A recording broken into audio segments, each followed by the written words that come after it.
The mega-selling sports series is a knockout on Super NES. Slug your way through the grueling and sweat-pounding matches of the minor, major, and world circuits.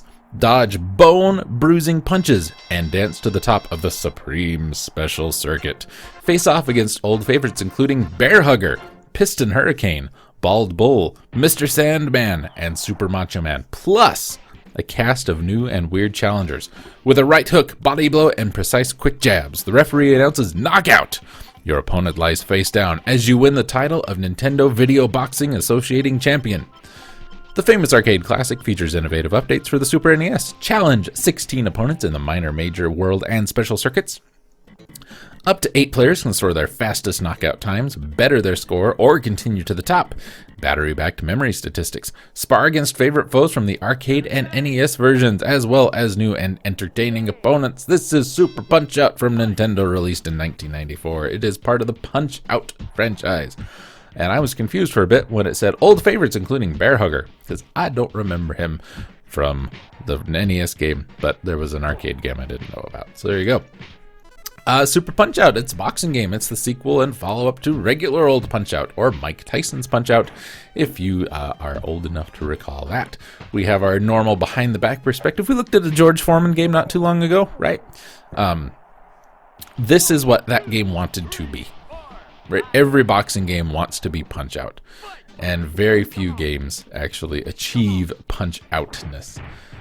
We have Little Mac coming back. We fight our way through the World Video Boxing Association Championships. We have to knock out our opponent in 3 minutes to win. We can launch jabs, hooks, and uppercuts, as well as block, dodge, and duck. Nintendo Integrated Research and Development, led by Genyo Takeda, Minoru Arakawa, and Makoto Wada, developed the game, and it features voice acting by Charles Martinet. Hey, you guys know him. He's that Mario fella. The game was praised from reviewers for its cartoon-like style, colorful, outlandish opponents, simple gameplay controls, and replay value. Had colorful, detailed graphics, which include the usage of transparency that facilitates the behind-the-back perspective. Other reviewers, though, said it lacked the overall appeal, gameplay, or audience of its predecessor.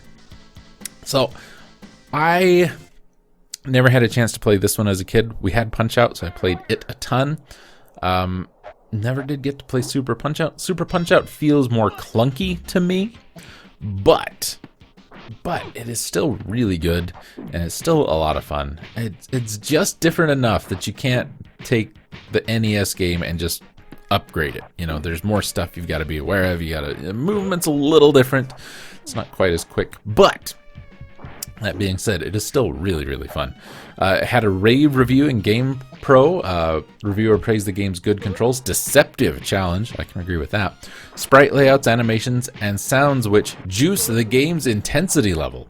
He stated the game's one flaw was lack of an easy-to-use two-player mode. The magazine ran alternate reviews by Fred Dottie and Mark Guinan, who won the 1994 Blockbuster Video World Game Championship. They gave it positive assessments, praising its easy-to-learn controls, high challenge level, artistic design of the characters.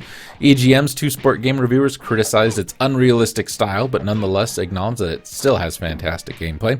Next Generation reviewed it and stated that most everything in the game was done to perfection, making it a great tribute to the original classic. Several reviewers praised it for not trying to be too realistic and for its originality and different opponents and for its simple controls. Chris Scullion from Official Nintendo Magazine praised the game for outlandish characters, addictive gameplay, and simple controls. Are you seeing a trend here? This is a great game. It is a very, very fun game.